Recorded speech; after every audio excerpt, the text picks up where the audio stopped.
Først litt om historien. Ikke så lenge.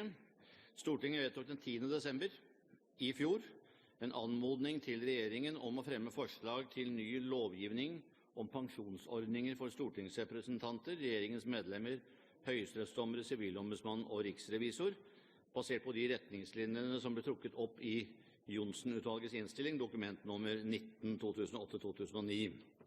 Dette utvalget, hvor for øvrig alle partier var representert, foreslo nye pensjonsordninger for disse gruppene basert på hovedlinjene i ordningen for ny folketrygd, også kalt modernisert folketrygd.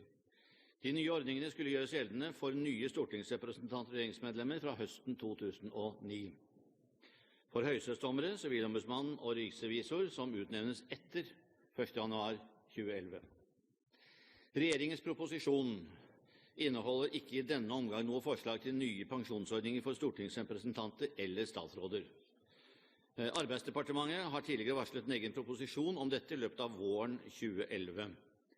Da må jeg legge til at da regner jeg med at regjeringen leverer denne proposisjonen i så god tid at det vil være mulig å få en god og forsvarlig behandling av saken i vårsesjonen 2011. Proposisjonen inneholder heller ikke noe lovforslag om pensjonsordning for riksrevisor.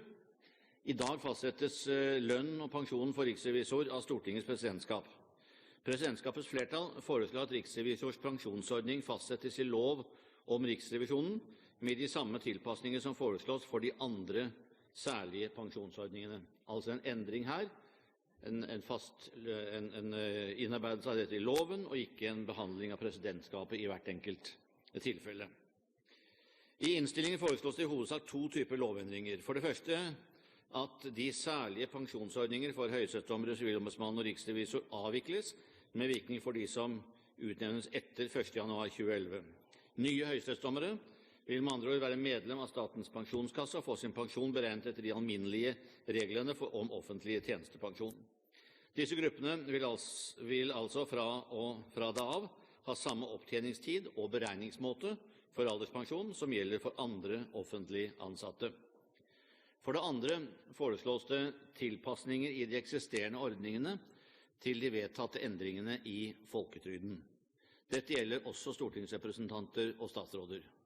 Disse tilpasningene gjøres gjeldende fra 1. januar 2011, da hovedtrekkene i den omfattende pensjonsreformen som kjent trer i kraft. Både av hensyn til beregning av pensjonene og likhet mellom de ulike gruppene er det viktig at tilpasningen til det nye regelverket trer i kraft samtidig. Tilpasningene består i at det innføres levealderjustering av de opptjente rettigheter. Det er som kjent også et hovedelement i modernisert folketrygd. Det vil altså si at den enkeltes alderspensjon justeres for endringer i befolkningens gjennomsnittlige levealder. Dersom den generelle levealder øker, kan dette medføre en lavere årlig alderspensjon. Det innføres derfor også en individuell garanti som skal sikre at man minimum får utbetalt det man har opptjent rett til. For stortingsrepresentanter med full opptjening i den eksisterende ordningen garanteres altså en pensjon på 66% av den godtgjørelsen som er fastsatt når alderspensjon tas ut. Det foreslås også nye regler for regulering av pensjonen. Dette omtales ofte i forbindelse med modernisert folketrygd som indeksering. I alle de nevnte særordningene fastsettes i dag pensjonen som en viss prosentandel av den til enhver tid gjeldende godtgjørelsen for vervet eller stillingen. Det vil si at hvis stortingsrepresentantens godtgjørelse øker pensjonerte representanters pensjon tilsvarende. Dette er altså dagens ordning jeg beskriver. Etter det nye systemet skal pensjoner under utbetaling hvert år reguleres i takt med den alminnelige lønnsveksten i samfunnet, og så fratrekkes 0,75%, slik dette er vedtatt for alderspensjon i folketrygden og alminnelige offentlige tjenestepensjonsordninger. Justisdepartementets lovavdeling har vurdert om en slik omlegging vil stride mot tilbakevirkningsbestemmelsen i Grunnlovens paragraf 97. For personer som allerede mottar alderspensjon, konkluderte lovavdelingen med at spørsmålet byr på betydelig tvil, og anså det usikkert hva konklusjonen ved en eventuell rettslig prøving vil bli. Lovavdelingen var likevel, tilbøyelig til å anta at de aktuelle endringene må antas å gå klar av tilbakevirkningsforbudet i Grunnlovens paragraf 97, hensett til de tungtveiende samfunnsmessige hensyn som ligger bak de senere års gjennomgåelse av pensjonssystemene, og de uheldige sider ved å anta at de aktuelle særskilte gruppene har en særlig beskyttet posisjon. Sitat slutt. Sagt på en annen måte, så mener Justisdepartementet at Stortinget er i stand til, Lovavdelingen, er i stand til å ta et standpunkt til følgende spørsmål: Skal våre pensjoner reguleres etter særskilt gunstige regler i forhold til folketrygden for øvrig, eller skal man ikke det? Det er det grunnlovsspørsmålet egentlig gjelder. Så kan man nok også hevde at stortingspensjonen har en særskilt posisjon, fordi at i lov om stortingspensjonen er det jo fastsatt i lov hvordan den årlig skal reguleres. For folketrygden var det jo slik at dette skulle skje gjennom årlige trygdeforhandlinger.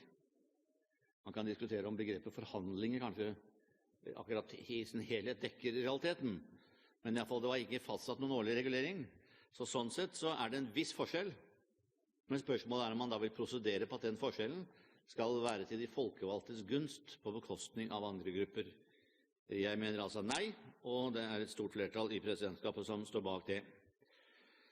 Vi mener også at en historisk sammenligning av den årlige lønnsveksten for stortingsrepresentanter, dommere, høyesterettsdommere og den gjennomsnittlige lønnsveksten i samfunnet viser at disse gruppene ikke har grunnlag for å forvente en vesentlig høyere lønnsutvikling enn i samfunnet ellers. Det skal heller ikke ses bort fra at den nye reguleringsordningen kan innebære et begrenset tap sammenlignet med dagens system. Et begrenset tap for mindre grupper kan imidlertid ikke få konsekvenser for gjennomføringen av en generell lovreform. Det har også Høyesterett uttalt i forbindelse med plenumsdommen om rederibeskatningen, som jo som kjent var under dissens. I grunnlovsendringen må det også legges betydelig vekt på at disse gruppene har fremskutte posisjoner i det norske styringssystemet, og at i et samfunnsmessig perspektiv vil det være uheldig om vi, inkludert regjeringens medlemmer, skulle beholde en gunstigere regulering av sine tjenestepensjoner enn det som vil gjelde for befolkningen for øvrig. Dette vil kunne undergrave aksepten for den nødvendige omlegging av pensjonssystemet og svekke hele pensjonsreformens legitimitet.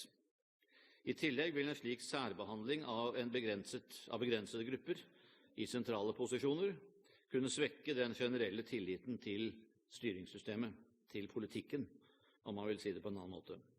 Flertallet i presidentskapet mener på denne bakgrunn at innføring av de nye reguleringsreglene ikke er i strid med Grunnlovens paragraf 97. Og jeg anbefaler innstilling på denne bakgrunn, president.